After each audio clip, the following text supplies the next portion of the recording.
വിശദമായ വാർത്തകളിലേക്ക്. അനധികൃത സ്വത്ത് സമ്പാദന കേസിൽ മുൻമന്ത്രി കെ ബാബുവിന്റെ മകളുടെ പേരിലുള്ള ലോക്കർ പോലീസ് മരവിപ്പിച്ചു. 117 പവൻ കണ്ടെടുത്ത സാഹചര്യത്തിലാണിത്. ബാബുവിന്റെ PA നന്ദകുമാറിനെയും വിജിലൻസ് ചോദ്യം ചെയ്തു. ഗോൾഡ് ഓർണമെന്റ്സ് ആയിരുന്നു. അതിലൊരു 117 സോവറിൻസ് ഓഫ് ഗോൾഡ് ഓർണമെന്റ്സ് അത് അവിടെ വെച്ച് തന്നെ സീൽ ചെയ്തു. ഇല്ല, വേറെ ഒന്നുമില്ല. ഇനി നമ്മൾ പരിശോധിച്ച സ്ഥലങ്ങളിൽ ഫ്രീസ് ചെയ്ത ലോക്കറുകളുണ്ട്. അതെല്ലാം അടുത്ത ദിവസങ്ങളിൽ പരിശോധിക്കും. ഇനി 4 കൂടി ഉണ്ട്. ബാബുവിനെ സംരക്ഷിക്കാനുള്ള ചുമതല കോൺഗ്രസിനുണ്ടെന്ന് MM ഹസൻ. സുധീരൻ ഇക്കാര്യത്തിൽ പ്രതികരിക്കാതിരുന്നത് തെറ്റെന്നും സംഘടനാ തെരഞ്ഞെടുപ്പ് നടത്തേണ്ടെന്ന് പറയുന്നവർ ഏകാധിപതികളെന്നും ഹസൻ പറഞ്ഞു. PCC പ്രസിഡന്റ് തീർച്ചയായിട്ടും ഇത്തരത്തിലുള്ള ഒരു പ്രതികാര നടപടി ഇടതുമുന്നണി സർക്കാരിൽ നിന്നുണ്ടാകുമ്പോൾ കോൺഗ്രസിൻ്റെ ഒരു മുൻമന്ത്രി ഉണ്ടാകുന്ന ഈ അനുഭവത്തിൽ പ്രതികരിക്കാനുള്ള ബാധ്യത അദ്ദേഹത്തിനുണ്ട്. അത് അദ്ദേഹം പ്രതികരിക്കാതിരുന്നത് നിർഭാഗ്യമായി. കെ മാണിയെയും കെ ബാബുവിനെയും ന്യായീകരിച്ച് ഉമ്മൻചാണ്ടിയുടെ ഫേസ്ബുക്ക് പോസ്റ്റ്. അടിസ്ഥാനരഹിതമായ ആരോപണങ്ങളുടെ പേരിൽ പൊതുപ്രവർത്തകരെ അപമാനിക്കുന്നത് രാഷ്ട്രീയ പ്രേരിതമെന്ന് ഉമ്മൻചാണ്ടി. ബാബുവിനെ അപമാനിക്കാൻ ശ്രമിക്കുന്നത് സർക്കാരിന് തിരിച്ചടിയാകും. രാഷ്ട്രീയ ലക്ഷ്യത്തോടെയുള്ള സർക്കാരിന്റെ നീക്കത്തെ നിയമപരമായി നേരിടും. അന്വേഷണത്തിലൂടെ നിരപരാധിത്വം തെളിയിക്കപ്പെട്ടിട്ടും മാണിയെ കൊടുക്കാൻ ശ്രമിക്കുന്നെന്നും ഉമ്മൻചാണ്ടി ഫേസ്ബുക്ക് പോസ്റ്റിൽ വിമർശിച്ചു. മലബാർ സിമന്റ്സ് അഴിമതി കേസിൽ MD കെ പത്മകുമാറിനെ വിജിലൻസ് അറസ്റ്റ് ചെയ്തു. സിമന്റ് ഡീലർഷിപ്പ് നൽകിയതുമായി ബന്ധപ്പെട്ട കേസിലാണ് arrest. Palakkad vigilance DYSP M സുകുമാരന്റെ നേതൃത്വത്തിലുള്ള അന്വേഷണ സംഘമാണ് അറസ്റ്റ് രേഖപ്പെടുത്തിയത്. പാലക്കാട് DYSP ഓഫീസിലേക്ക് വിളിച്ചുവരുത്തി ചോദ്യം ചെയ്ത ശേഷമാണ് കെ പത്മകുമാറിന്റെ അറസ്റ്റ് രേഖപ്പെടുത്തിയത്. വിവിധ ജില്ലകളിലെ ഏജന്റുമാർക്ക് ഡീലർഷിപ്പ് നൽകിയതിലും വ്യാപാരികൾക്ക് കമ്മീഷൻ നൽകുന്നതിൽ വിവേചനം കാണിച്ചതിലുമായി കമ്പനിക്ക് 2,70,00,000 രൂപയുടെ നഷ്ടം ഉണ്ടായ കേസിലാണ് അറസ്റ്റ്. അഴിമതി കേസുകളിൽ തെളിവ് ശേഖരിക്കുന്നതിന്റെ ഭാഗമായി ഈ മാസം 1-ാം തീയതി പത്മകുമാറിന്റെ ഔദ്യോഗിക വസതിയിലും വാളയാറിലെ ഓഫീസിലും വിജിലൻസ് സംഘം റെയ്ഡ് നടത്തിയിരുന്നു. റെയ്ഡിൽ കേസിനാസ്പദമായ നിരവധി രേഖകൾ ലഭിച്ചു. കേസിൽ marketing deputy manager G Venugopal 2-ാം പ്രതിയാണ്. 3 കേസുകൾ കൂടി MDക്കെതിരെ നിലവിലുണ്ട്. വിദേശത്ത് നിന്ന് ക്ലിങ്കർ ഇറക്കുമതി നടത്തിയതിൽ 5.5 കോടി രൂപയുടെയും ഫ്ലൈ ആഷ് ഇടപാടിൽ 18,75,00,000 രൂപയുടെയും വെയർഹൌസിംഗ് ഗോഡൌണുകളിൽ സിമന്റ് സൂക്ഷിച്ചതുമായി ബന്ധപ്പെട്ട ക്രമക്കേടിൽ 2 കോടിയുടെയും അഴിമതി കണ്ടെത്തിയ കേസിലാണ് MD പത്മകുമാർ പ്രതിയായിട്ടുള്ളത്. ഈ കേസുകളിൽ ചോദ്യം ചെയ്യുന്നതിനായി പത്മകുമാറിനെ വിജിലൻസ് കസ്റ്റഡിയിൽ വാങ്ങും. News bureau, Palakkad. അനധികൃത സ്വത്ത് സമ്പാദന കേസിൽ മുൻമന്ത്രി കെ ബാബുവിന്റെ മകളുടെ പേരിലുള്ള ലോക്കർ പോലീസ് മരവിപ്പിച്ചു. 117 പവൻ കണ്ടെടുത്ത സാഹചര്യത്തിലാണിത്. ബാബുവിന്റെ PA നന്ദകുമാറിനെയും വിജിലൻസ് ചോദ്യം ചെയ്തു. കെ ബാബുവിന്റെ മകളുടെ പേരിലുള്ള പഞ്ചാബ് നാഷണൽ ബാങ്കിന്റെ വെണ്ണേല ശാഖയിലെ ലോക്കറാണ് വിജിലൻസ് മരവിപ്പിച്ചത്. DYSP ബിജി ജോർജിന്റെ നേതൃത്വത്തിലുള്ള പരിശോധനയ്ക്കൊടുവിൽ 117 പവൻ പിടിച്ചെടുത്തതിനെ തുടർന്നായിരുന്നു നടപടി. അതിൽ ഗോൾഡ് ഓർണമെന്റ്സ് ആയിരുന്നു. അതിലൊരു 117 സോവറിൻസ് ഓഫ് ഗോൾഡ് ഓർണമെന്റ്സ് അത് അവിടെ വെച്ച് തന്നെ സീൽ ചെയ്തു. ഇല്ല, വേറെ ഒന്നുമില്ല. ഇനി നമ്മൾ പരിശോധിച്ച സ്ഥലങ്ങളിൽ ഫ്രീസ് ചെയ്ത ലോക്കറുകളുണ്ട്. അതെല്ലാം അടുത്ത ദിവസങ്ങളിൽ പരിശോധിക്കും. ഇനി 4 കൂടി ഉണ്ട്. ബാബുവിന്റെ PA ആയിരുന്ന നന്ദകുമാറിനെ കൊച്ചിയിലെ ഓഫീസിലേക്ക് വിളിച്ചു വരുത്തിയാണ് വിജിലൻസ് ചോദ്യം ചെയ്തത്. കഴിഞ്ഞ 5 വർഷ കാലയളവിൽ നന്ദകുമാർ വലിയ രീതിയിൽ സ്വത്ത് സമ്പാദിച്ചുവെന്ന് കണ്ടെത്തിയതിനെ തുടർന്നായിരുന്നു നടപടി. നന്ദകുമാറിനെ വീണ്ടും വിജിലൻസ് ചോദ്യം ചെയ്യും. ഇതിനിടെ ബാബുവിന്റെ ബിനാമിയെന്ന് ആരോപിക്കപ്പെട്ട ബാബുറാം ഭൂമിയിടപാട് നടത്തിയതിന്റെ നിരവധി രേഖകൾ വിജിലൻസ് കണ്ടെടുത്തു. ആലപ്പുഴയിലും എറണാകുളത്തുമടക്കം 41 ഇടങ്ങളിൽ ഇടപാട് നടത്തിയതിന്റെ രേഖകളാണ് പിടിച്ചെടുത്തത്. നേരത്തെ ബാബുവിന്റെയും ബന്ധുക്കളുടെയും ബിനാമികളെന്ന് കണ്ടെത്തിയവരുടെയും വീടുകളിൽ നടത്തിയ റെയ്ഡിൽ നിരവധി വസ്തുക്കൾ വിജിലൻസ് പിടിച്ചെടുത്തിരുന്നു. മൂവാറ്റുപുഴ വിജിലൻസ് കോടതിയിൽ ഹാജരാക്കിയ വസ്തുക്കളിൽ വിശദമായി പരിശോധിക്കേണ്ടവ വിജിലൻസ് ചൊവ്വാഴ്ച കസ്റ്റഡിയിൽ വാങ്ങും. News bureau, Kochi. KM മാണിക്കെതിരെ വീണ്ടും അഴിമതി കേസ്. ബാറ്ററി നിർമ്മാണശാലയ്ക്ക് നികുതി ഇളവ് നൽകിയെന്നാണ് കേസ്. കോട്ടയം വിജിലൻസാണ് കേസ് രജിസ്റ്റർ ചെയ്തത്. നികുതി ഇളവിലൂടെ സർക്കാരിന് 1,66,00,000 രൂപ നഷ്ടമുണ്ടാക്കിയെന്ന് വിജിലൻസ് കണ്ടെത്തി. വിവരങ്ങളുമായി ചേരുന്നത് ഷാജഹാനാണ്. ഷാജഹാൻ, ഈ വാർത്ത സംബന്ധിച്ച വിവരങ്ങൾ. രശ്മി, കോട്ടയം ചിങ്കമനത്തുള്ള ഒരു വ്യവസായിയിൽ നിന്നും വ്യവസായിക്ക് കോടികളുടെ ലാഭം KM മാണി ഉണ്ടാക്കി കൊടുത്തു എന്നുള്ള പരാതിയുടെ അടിസ്ഥാനത്തിലാണ് വിജിലൻസ് നടത്തിയ അന്വേഷണത്തിൽ കേസെടുത്തിരിക്കുന്നത്. 1,66,00,000-ലധികം രൂപയാണ് ഇത്തരത്തിൽ സർക്കാരിന് ലഭിക്കേണ്ട പണം വ്യവസായിക്ക് സ്വന്തമാക്കി കൊടുക്കുന്നതിന് വേണ്ടി മാണി ഇടപെട്ടതെന്നാണ് വ്യക്തമാകുന്നത്. 4% നികുതി അടച്ചുകൊണ്ടിരുന്ന ഈ വ്യക്തിക്ക് നികുതി ഭാരം കൂടിയപ്പോൾ 12.5% വരെ നികുതി വർദ്ധിച്ചിരുന്നു. 2005 മുതൽ 2014 വരെ ഏകദേശം 13.5% പലിശ അടയ്ക്കേണ്ടതിന് പകരം 4% പലിശ മാത്രമായിരുന്നു നികുതി മാത്രമായിരുന്നു ഇദ്ദേഹം അടച്ചിരുന്നത്. ഇത്തരത്തിൽ അധിക നികുതി അടയ്ക്കാതിരിക്കുകയും അതിനുശേഷം 2015 ബഡ്ജറ്റിൽ ഈ നികുതി 13.5% നിന്നും 4% താഴ്ത്തി കൊടുക്കുകയും ചെയ്തു. ഇത്തരത്തിൽ 1,66,00,000-ലധികം രൂപയുടെ ലാഭമാണ് ഈ വ്യവസായ പ്രമുഖനുണ്ടായത്. അതുകൊണ്ട് തന്നെ ഈ വ്യവസായ പ്രമുഖന് കമ്പനിയിൽ നിന്ന് റെയ്ഡ് നടത്തുകയും ഇത്തരത്തിൽ കൃത്യമായിട്ടുള്ള വിവരങ്ങൾ വിജിലൻസ് സംഘം ശേഖരിക്കുകയും ചെയ്തു.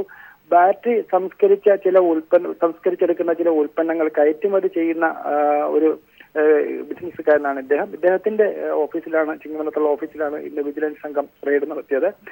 KM മാണിക്കെതിരെ ഏറ്റവും ഒടുവിലായിട്ട് ഇപ്പോൾ എടുത്തിരിക്കുന്ന ഒരു കേസാണിത്. 1,66,00,000-ലധികം രൂപയാണ് ഇയാൾക്ക് സ്വന്തമാക്കി ലഭിക്കുന്നതിന് വേണ്ടി KM മാണി ഇളവ് ചെയ്ത് കൊടുത്തിരിക്കുന്നത് എന്നുള്ളതാണ് വിജിലൻസ് എടുത്തിരിക്കുന്ന കേസിൽ പ്രധാനമായിട്ടും പറയുന്നത്. ഷാജഹാനാണ് വിവരങ്ങൾ നൽകിയത്.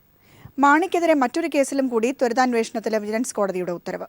5 കോടി രൂപ ചെലവിട്ട സമൂഹ വിവാഹത്തിന്റെ പേരിലാണ് പുതിയ കേസ്. 2015 കോട്ടയത്ത് വെച്ച് 150 പേരുടെ സമൂഹ വിവാഹം നടത്തിയിരുന്നു. ഇതിന്റെ സ്രോതസ് അന്വേഷിക്കാനാണ് കോടതിയുടെ ഉത്തരവ്. 2015 കേരള കോൺഗ്രസ് സുവർണ ജൂബിലി ആഘോഷങ്ങളോടനുബന്ധിച്ചാണ് സമൂഹ വിവാഹം നടത്തിയത്. 5 കോടി രൂപയാണ് വിവാഹത്തിനായി അന്ന് ചെലവഴിച്ചത്. 150 പേരുടെ സമൂഹ വിവാഹമായിരുന്നു KM മാണിയുടെ നേതൃത്വത്തിൽ നടന്നത്. ഓരോ ദമ്പതിമാർക്കും 1.5 ലക്ഷം രൂപയും 5 പവന്റെ സ്വർണ്ണാഭരണങ്ങളും അന്ന് നൽകി. പാർട്ടി ഫണ്ടിൽ നിന്നായിരുന്നില്ല ഈ പണം അത്രയും ചെലവഴിച്ചത്. വിവാഹം നടത്താൻ ഉപയോഗിച്ച പണത്തിന്റെ സ്രോതസ് എന്തെന്ന് അന്വേഷിക്കണമെന്നാവശ്യപ്പെട്ടായിരുന്നു ഹർജി. തിരുവനന്തപുരം സ്വദേശി പായിച്ചിറ നവാസ് നൽകിയ ഹർജിയിലാണ് തിരുവനന്തപുരം പ്രത്യേക വിജിലൻസ് കോടതിയുടെ ഉത്തരവ്. ബാർ കോഴ, കോഴിക്കോഴ, സ്വർണ്ണവ്യാപാരികൾക്ക് ആദായ നികുതിയിൽ ഇളവ് നൽകിയത് തുടങ്ങിയ കേസുകളിൽ അന്വേഷണം നേരിടുമ്പോഴാണ് പുതിയ കേസ് കൂടി KM മാണിക്കെതിരെ ഉണ്ടായിരിക്കുന്നത്. News bureau, Thiruvananthapuram. കോഴപ്പണം കൊണ്ട് ആരും സമൂഹ വിവാഹം നടത്തില്ലെന്ന് KM മാണി. ഇത്തരം പരിപാടികൾക്കെതിരെ പരാതിയുമായി നടക്കുന്നവരാണ് അഴിമതി നടത്തുന്നത്. കോട്ടയത്ത് നടത്തിയ സമൂഹ വിവാഹത്തിലെ ത്വരിതാന്വേഷണത്തിലാണ് മാണിയുടെ ഈ പ്രതികരണം. ഈ കോഴപ്പണം നടത്തുന്നവർ, അഴിമതി നടത്തുന്നവർ ആ പണം സ്വന്തം ആവശ്യത്തിനും സ്വന്തമായി ആവശ്യത്തിനും വേണ്ടി അവർ ഉപയോഗിക്കുകയുള്ളൂ, വേറെ ആർക്കും കൊടുക്കുകയില്ല. സമൂഹ നന്മയ്ക്ക് വേണ്ടി, സാമൂഹ്യ നന്മയ്ക്ക് വേണ്ടി പണം ചെലവഴിക്കുന്ന അഴിമതിയാണെന്ന് പറഞ്ഞാൽ ഇനി ഏതെങ്കിലും ഒരു സംഘടനയ്ക്കോ ഒരു രാഷ്ട്രീയ പാർട്ടികൾക്കോ ഏതെങ്കിലും ധർമ്മസ്ഥാപനങ്ങൾക്കോ ഇങ്ങനെയുള്ള പരിപാടികൾ വെക്കാൻ ഒക്കുമോ? ഞങ്ങൾ വിധവയുടെ കൊച്ചുകാശ് വരെ പിരിച്ചു. കേരള കോൺഗ്രസിന് 10,000-കണക്കിന് പ്രവർത്തകരുള്ളവരാണ്. ഞങ്ങളുടെ പ്രവർത്തകരുടെ പ്രാദേശിക കമ്മിറ്റികൾ വിധവയുടെ കൊച്ചുകാശ് വരെ പിരിച്ച് സംഭരിച്ച് ഞങ്ങൾ ഈ സമൂഹ വിവാഹം നടത്തി കൊടുത്തതാണ്. അതിൽ അസൂയ പൂണ്ടുകൊണ്ട് ആരെങ്കിലും ഇതിന് പിന്നിൽ അഴിമതിയുണ്ടെന്ന് പറഞ്ഞാൽ അങ്ങനെ ഈ പറയുന്നതാണ് അഴിമതി. ഇങ്ങനെയുള്ള ദുരാരോപണങ്ങൾ നടത്തുന്നവർ, ഫ്രിവലസ് ആയിട്ടുള്ള പെറ്റീഷൻസുമായിട്ട് നടക്കുന്ന ഇവരാണ് ലോകത്തിലെ ഏറ്റവും വലിയ അഴിമതിക്കാർ. ഇവരെയാണ് പ്രോസിക്യൂട്ട് ചെയ്യേണ്ടത്. വാസ്തവത്തിൽ പറഞ്ഞാൽ ഇതൊക്കെ വളരെ തെറ്റായ ഒരു പ്രവണത നമ്മുടെ നാട്ടിൽ ഇങ്ങനെ ഉയർന്നു വരികയാണ്. അല്ലെങ്കിൽ പാലായിൽ ഒരു സമൂഹ വിവാഹം നടത്തിയാൽ എത്രയോ വലിയൊരു കാര്യമാണ്. അതിനെ അനുമോദിക്കുന്നതിന് പകരം അതിന് പിന്നിൽ അഴിമതിയാണ് എന്ന് പറഞ്ഞ് ആരോപിക്കുന്നതല്ലേ അഴിമതി എന്ന് പറയുന്നത്. എനിക്കത് കൂടുതൽ ബാർകോഴ ആരോപണത്തിന് പിന്നിലെ ഗൂഢാലോചന അന്വേഷിക്കാൻ കേരള കോൺഗ്രസ് നിയോഗിച്ച ഉപസമിതിയുടെ റിപ്പോർട്ട് പുറത്ത്. മാണിക്കെതിരെ നടന്ന ഗൂഢാലോചനയ്ക്ക് പിന്നിൽ രമേശ് ചെന്നിത്തലയും അടൂർ പ്രകാശുമാണെന്ന് റിപ്പോർട്ട് കുറ്റപ്പെടുത്തുന്നു. ഗൂഢാലോചന സംബന്ധിച്ച് ഉമ്മൻചാണ്ടിക്ക് അറിവുണ്ടായിരുന്നുവെന്നും റിപ്പോർട്ട് പറയുന്നുണ്ട്. എന്നാൽ പുറത്തുവന്ന റിപ്പോർട്ട് വാലും തലയും ഇല്ലാത്തതാണെന്ന് പ്രതിപക്ഷ നേതാവ് രമേശ് ചെന്നിത്തല പ്രതികരിച്ചു. Kerala Congress am working chairman CF Thomas തന്നെ റിപ്പോർട്ട് നിഷേധിച്ച സ്ഥിതിക്ക് പ്രതികരിക്കാനില്ലെന്നും ചെന്നിത്തല കൊച്ചിയിൽ പറഞ്ഞു. KM മാണിക്കെതിരെ ബാർകോഴ ആരോപണം ഉയർന്നപ്പോഴാണ് അതിനു പിന്നിലെ ഗൂഢാലോചന അന്വേഷിക്കാൻ കേരള കോൺഗ്രസ് ഉപസമിതിയെ നിയോഗിച്ചത്. ഗൂഢാലോചനയ്ക്ക് പിന്നിൽ കോൺഗ്രസ് നേതാക്കളാണെന്നാണ് ഉപസമിതിയുടെ കണ്ടെത്തൽ. രമേശ് ചെന്നിത്തലയും അടൂർ പ്രകാശും ഗൂഢാലോചനയ്ക്ക് നേതൃത്വം നൽകി. മുഖ്യമന്ത്രി സ്ഥാനത്തിന് വേണ്ടിയുള്ള വടംവലിയിൽ KM മാണിയെ ഒപ്പം നിർത്തുകയായിരുന്നു ചെന്നിത്തലയുടെ ലക്ഷ്യം. കെ മാണിയെ വെടക്കാക്കി തനിക്കാക്കുകയായിരുന്നു ചെന്നിത്തലയുടെ ഉദ്ദേശം. ഗൂഢാലോചന സംബന്ധിച്ച ഉമ്മൻചാണ്ടിക്ക് അറിയാമായിരുന്നു. എന്നാൽ രമേശിന്റെ യഥാർത്ഥ ലക്ഷ്യം മനസ്സിലായതോടെ ഉമ്മൻചാണ്ടി പിന്മാറിയെന്നും റിപ്പോർട്ടിലുണ്ട്. എന്നാൽ പുറത്തു വന്നത് യഥാർത്ഥ റിപ്പോർട്ടല്ലെന്ന് കേരള കോൺഗ്രസ് നേതാക്കൾ പ്രതികരിച്ചു. വസ്തുതാ വിരുദ്ധമായ കാര്യങ്ങളാണ് റിപ്പോർട്ടെന്ന പേരിൽ മാധ്യമങ്ങൾ നൽകുന്നതെന്നും കേരള കോൺഗ്രസ് നേതാക്കൾ പറഞ്ഞു. Kerala Congress working chairman CF Thomas തന്നെ നിഷേധിച്ച സാഹചര്യത്തിൽ പ്രതികരിക്കാനില്ലെന്ന് പ്രതിപക്ഷ നേതാവ് രമേശ് ചെന്നിത്തല പറഞ്ഞു. അങ്ങനെ ഒരു റിപ്പോർട്ട് ഉണ്ടായിട്ടില്ലെന്ന റിപ്പോർട്ട് തയ്യാറാക്കാൻ അന്വേഷിക്കാൻ വേണ്ടി നിയോഗിച്ച ചെയർമാൻ CF തോമസ് തന്നെ പറഞ്ഞിരിക്കുകയല്ലേ. തന്നെയല്ല, മാധ്യമങ്ങൾ ഇത്തരം വാർത്ത കൊടുക്കുമ്പോൾ ശ്രദ്ധിക്കണം. ഇപ്പോൾ ആരും ഉത്തരവാദിത്വമില്ല, വാലും തലയില്ലാത്ത റിപ്പോർട്ടാണ്. അവരുടെ പാർട്ടിയുടെ ചെയർമാൻ വർക്കിംഗ് ചെയർമാൻ തന്നെ നിഷേധിച്ചിരിക്കുകയാണ്. അപ്പോൾ ഇങ്ങനെയുള്ള വാർത്തകൾ കൊടുക്കുമ്പോൾ മാധ്യമങ്ങൾ കുറേ കൂടി അവധാനത കാണിക്കണമെന്നാണ് പറയുന്നത്. ആർക്ക് വേണമെങ്കിലും കമ്പ്യൂട്ടർ പ്രിൻ്റ് എടുത്ത് വാർത്ത കൊടുക്കാം. വാർത്ത കൊടുക്കുമ്പോൾ ആ വാർത്തയ്ക്ക് എന്തെങ്കിലും ഒരു ആധാരം ഉണ്ടാകണം. CF തോമസ് അധ്യക്ഷനായിരുന്ന ഉപസമിതിയിൽ Antony Raju, Joy Abraham, Francis George എന്നിവർ അംഗങ്ങളായിരുന്നു. ഈ റിപ്പോർട്ടിലെ ശുപാർശ പ്രകാരമാണ് മാണി ഗ്രൂപ്പ് UDF വിട്ടതെന്നും പറയപ്പെടുന്നു. News bureau, Kochi. ബാർക്കോഴയുമായി ബന്ധപ്പെട്ട് പുറത്തുവന്ന കേരള കോൺഗ്രസിന്റെ അന്വേഷണ റിപ്പോർട്ടിനെ കുറിച്ച് അറിയില്ലെന്ന് കെ മാണി. CF തോമസ് പറഞ്ഞ കാര്യങ്ങൾ ശരിയാണെന്നും കെ മാണി പറഞ്ഞു. അതേസമയം പുറത്തുവന്ന റിപ്പോർട്ട് ആര് തയ്യാറാക്കിയതാണെന്ന് കെ മാണി വെളിപ്പെടുത്തണമെന്ന് ആന്റണി രാജു പറഞ്ഞു. ബാർക്കോഴ കേസ് അട്ടിമറിക്കാനാണ് മാണിയുടെ നീക്കമെന്നും ആന്റണി രാജു കുറ്റപ്പെടുത്തി. എന്നാൽ എന്നെ സംബന്ധിച്ചിടത്തോളം, ഞങ്ങളെ സംബന്ധിച്ചിടത്തോളം, പാർട്ടിയെ സംബന്ധിച്ച അന്വേഷണങ്ങൾ പല കാലഘട്ടങ്ങളിൽ പല കാര്യങ്ങളെപ്പറ്റി അന്വേഷിച്ചിട്ടുണ്ട്, റിപ്പോർട്ടുകൾ വരുത്തിയിട്ടുണ്ട്. റിപ്പോർട്ടുകൾ എനിക്ക് അറിയാം, നേരിട്ടറിയാം. അത്രയുള്ള ഒരു കാര്യം. KM മാണി പറഞ്ഞത് ആ റിപ്പോർട്ട് അദ്ദേഹം ചുമതലപ്പെടുത്തിയ ചില ആളുകളെ കൊണ്ട് ഉണ്ടാക്കിയ റിപ്പോർട്ടെന്നാണ് അദ്ദേഹം പറഞ്ഞത്. പക്ഷേ ആ റിപ്പോർട്ടിൻ്റെ പുറംചട്ടയിൽ ഈ അന്വേഷണ സമിതിയിലെ അംഗങ്ങളായ ഞാനുൾപ്പെടെയുള്ള ആളുകൾ തയ്യാറാക്കിയതാണെന്ന് അതിനകത്ത് വ്യക്തമായി രേഖപ്പെടുത്തിയിരിക്കുന്നു. അപ്പോൾ ശ്രീ KM മാണിക്കെതിരായ ബാർക്കോഴ ഉൾപ്പെടെയുള്ള ആരോപണങ്ങൾ അന്വേഷിക്കുന്ന സമിതിയുടെ തലവൻ ശ്രീ ജേക്കബ് തോമസ് ആയതുകൊണ്ട് ഇപ്പോൾ അദ്ദേഹത്തെ പ്രതിക്കൂട്ടി നിർത്തിക്കൊണ്ട് ബാർക്കോഴ അന്വേഷണം അട്ടിമറിക്കാനുള്ള ബോധപൂർവമായ ശ്രമമാണ് ഈ വ്യാജ റിപ്പോർട്ടിൽ പുറത്തുവിട്ടതിലൂടെ ശ്രീ KM മാണി നടത്തിയിരിക്കുന്നത്. ബാബുവിന്റെ വീട്ടിലെ റെയ്ഡിൽ VS അച്യുതാനന്ദന്റെ പ്രതികരണം. റെയ്ഡ് രാഷ്ട്രീയ പ്രേരിതമെന്ന പ്രതിപക്ഷത്തിന്റെ ആരോപണം തടിതപ്പലെന്ന് VS തിരുവനന്തപുരത്ത് പറഞ്ഞു. അഴിമതി കണ്ടുപിടിച്ച് വിജിലൻസ് പുറത്തു കൊണ്ടുവന്നിരിക്കുകയാണ്.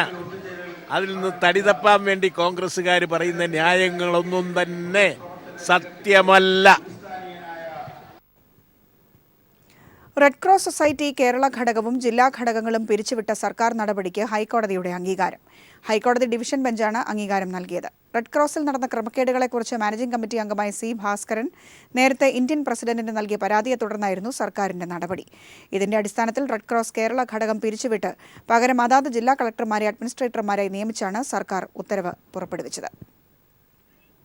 രാഷ്ട്രീയക്കാരുടെ സ്വത്ത് വിവരങ്ങൾ തേടി വിജിലൻസ്. ചില ഉന്നത നേതാക്കളുടെ സ്വത്ത് വിവരം ആവശ്യപ്പെട്ട് വിജിലൻസ് ഡയറക്ടർ ജേക്കബ് തോമസ് ആദായനികുതി വകുപ്പിന് കത്ത് നൽകി. സ്വകാര്യ പണമിടപാട് സ്ഥാപനങ്ങളിൽ നേതാക്കൾക്കുള്ള നിക്ഷേപം സംബന്ധിച്ച വിവരങ്ങൾ നൽകണമെന്നാണ് ആവശ്യപ്പെട്ടിരിക്കുന്നത്. UDF സർക്കാരിന്റെ കാലത്ത് നടന്ന അഴിമതിയിലൂടെ മന്ത്രിമാർ ഉൾപ്പെടെയുള്ളവർ കോടിക്കണക്കിന് രൂപ സമ്പാദിച്ചതായി ആക്ഷേപമുയർന്നിരുന്നു. ഇത്തരത്തിൽ ലഭിച്ച പണം സ്വകാര്യ പണമിടപാട് സ്ഥാപനങ്ങളിലും സഹകരണ ബാങ്കുകളിലും നിക്ഷേപിച്ചതായാണ് വിജിലൻസിന് ലഭിച്ചിരിക്കുന്ന വിവരം. 2 ആഴ്ച മുൻപ് മുത്തൂറ്റ് ഉൾപ്പെടെയുള്ള വൻകിട സ്വകാര്യ സ്ഥാപനങ്ങളിൽ ആദായനികുതി വകുപ്പ് റെയ്ഡ് നടത്തിയിരുന്നു. റെയ്ഡിൽ കണക്കിൽപ്പെടാത്ത ലക്ഷക്കണക്കിന് രൂപയും കിലോ കണക്കിന് സ്വർണവും കണ്ടെത്തി. ഈ പശ്ചാത്തലത്തിൽ കൂടിയാണ് ഉന്നത രാഷ്ട്രീയ നേതാക്കളുടെ സാമ്പത്തിക സ്ഥിതിയെ സംബന്ധിച്ച് വിജിലൻസ് ഡയറക്ടർ ജേക്കബ് തോമസ് ആദായനികുതി വകുപ്പിനോട് വിശദാംശങ്ങൾ ചോദിച്ചിരിക്കുന്നത്. വരും ദിവസങ്ങളിൽ കൂടുതൽ സ്വകാര്യ പണമിടപാട് സ്ഥാപനങ്ങളിൽ വിജിലൻസ് പരിശോധന നടത്തുമെന്നാണ് സൂചന. News bureau, Thiruvananthapuram. പൂരങ്ങളുടെ നാടായ തൃശൂരിൽ ഓണത്തിന്റെ വരവറിയിച്ച് ഇക്കുറിയും ഭീമൻ പൂക്കളമൊരുങ്ങി. വടക്കുംനാഥ ക്ഷേത്രത്തിന്റെ തെക്കേ ഗോപുരനടയിൽ സായാഹ്ന കൂട്ടായ്മയും ടൂറിസം വകുപ്പും സംയുക്തമായാണ് അത്തം ദിനത്തിൽ പൂക്കളമൊരുക്കിയിരിക്കുന്നത്.